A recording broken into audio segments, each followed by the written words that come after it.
भारत आज दुनिया के उन चुनिंदा देशों में शामिल है जिनके पास परमाणु हथियार, न्यूक्लियर वेपन्स और मजबूत न्यूक्लियर तकनीक है। लेकिन भारत को यह ताकत एक दिन में नहीं मिली। इसके पीछे कई दशकों की मेहनत, वैज्ञानिकों की रिसर्च और देश की सुरक्षा की जरूरतें थीं। इस पूरी कहानी में कई महान वैज्ञानिकों और सरकारों का योगदान रहा है। नंबर एक, भारत के परमाणु कार्यक्रम की शुरुआत। भारत का परमाणु कार्यक्रम आजादी के कुछ साल बाद शुरू हुआ। उस समय भारत के पहले प्रधानमंत्री जवाहरलाल नेहरू ने विज्ञान और तकनीक को देश की ताकत बनाने का सपना देखा था।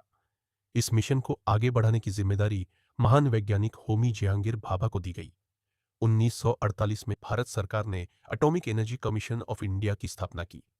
इसका उद्देश्य परमाणु ऊर्जा पर रिसर्च करना और भारत को इस तकनीक में आत्मनिर्भर बनाना था। डॉक्टर होमी भाभा को भारतीय परमाणु कार्यक्रम का पिता कहा जाता है, क्योंकि उन्होंने ही इसकी नींव रखी। नंबर दो, परमाणु रिसर्च सेंटर की स्थापना। 1954 में भारत ने डिपार्टमेंट ऑफ एटॉमिक एनर्जी बनाया। इसके बाद मुंबई में एक बड़ा रिसर्च सेंटर बनाया गया, जिसे आज भाभा एटॉमिक रिसर्च सेंटर कहा जाता है। यहां वैज्ञानिकों ने परमाणु रिएक्टर, यूरेनियम और प्लूटोनियम पर रिसर्च शुरू की।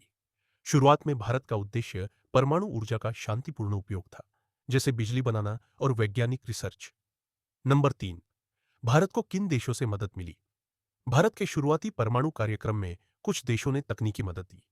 सबसे पहले कनाडा और यूनाइटेड स्टेट्स ने भारत को परमाणु रिएक्टर और तकनीकी सहयोग दिया। कनाडा ने भारत को सीरस न्यूक्लियर रिएक्टर बनाने में मदद की और अमेरिका ने न्यूक्लियर रिसर्च के लिए सामग्री दी। लेकिन उस समय किसी को नहीं पता था कि भारत आगे चलकर परमाणु हथियार भी बनाएगा। नंबर चार, 1962 और 1964। बड़ा मोड़। भारत के परमाणु हथियार बनाने का फैसला अचानक नहीं लिया गया। इसके पीछे दो बड़े कारण थे। 1962 में साइनो इंडियन वॉर हुआ, जिसमें भारत को नुकसान उठाना पड़ा। फिर 1964 में चाइना ने अपना पहला परमाणु परीक्षण कर लिया। अब भारत के सामने सुरक्षा का बड़ा खतरा था, इसलिए भारत ने भी परमाणु हथियार विकसित करने की दिशा में कदम बढ़ाया। नंबर पांच, 1974। भारत का पहला न्यूक्लियर टेस्ट। 18 मई 1974 को भारत ने राजस्थान के पोखरण में अपना पहला परमाणु परीक्षण किया। यह परीक्षण स्माइलिंग बुद्धा न्यूक्लियर टेस्ट के नाम से जाना जाता है। यह टेस्ट उस समय प्रधानमंत्री इंदिरा गांधी की सरकार में किया गया। इस परीक्षण के बाद भारत दुनिया का छठा परमाणु शक्ति संपन्न देश बन गया। लेकिन इसके बाद कई देशों ने भारत पर तकनीकी प्रतिबंध लगा दिए। नंबर 6, 1998। भारत बना पूरी तरह न्यूक्लियर पावर। भारत का सबसे बड़ा परमाणु परीक्षण 1998 में हुआ। 11 मई और 13 मई 1998 को भारत ने राजस्थान के पोखरण में 5 परमाणु परीक्षण किए। इस मिशन को पोखरण 2 न्यूक्लियर टेस्ट्स कहा जाता है। उस समय भारत के प्रधानमंत्री अटल बिहारी वाजपेयी थे।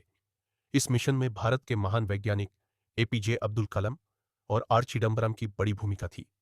इन परीक्षणों के बाद भारत ने आधिकारिक रूप से खुद को परमाणु शक्ति संपन्न देश घोषित कर दिया। नंबर 7, दुनिया की प्रतिक्रिया। जब भारत ने 1998 में परमाणु परीक्षण किया, तो कई देशों ने इसका विरोध किया।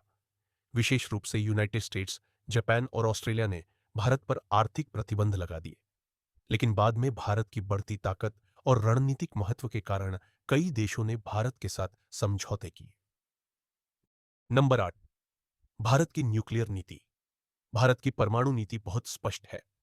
भारत ने नो फर्स्ट यूज पॉलिसी अपनाई है। इसका मतलब है कि भारत कभी भी पहले परमाणु हमला नहीं करेगा। लेकिन अगर कोई देश भारत पर परमाणु हमला करता है, तो भारत जवाब देने में सक्षम है। भारत की परमाणु मिसाइलों में अग्नि, पृथ्वी और अस्त्र जैसी आधुनिक तकनीक शामिल है। नंबर 9, आज भारत की न्यूक्लियर ताकत। आज भारत दुनिया की सबसे मजबूत सैन्य शक्तियों में से एक है। भारत के पास परमाणु मिसाइलें, परमाणु पनडुब्बियां, लंबी दूरी के बैलिस्टिक मिसाइल सिस्टम। भारत का न्यूक्लियर कार्यक्रम मुख्य रूप से स्वदेशी तकनीक पर आधारित है। भारत का परमाणु शक्ति बनना कई दशकों की मेहनत, वैज्ञानिकों की लगन और देश की सुरक्षा की जरूरतों का परिणाम है। होमी भाभा, एपीजे अब्दुल कलाम जैसे वैज्ञानिकों और भारत की सरकारों ने मिलकर इस सपने को साकार किया। आज भारत न केवल परमाणु हथियारों से लैस है, बल्कि परमाणु ऊर्जा के शांतिपूर्ण उपयोग में भी दुनिया के प्रमुख देशों में शामिल है। इस तरह भारत एक मजबूत और आत्मनिर्भर न्यूक्लियर पावर बन चुका है।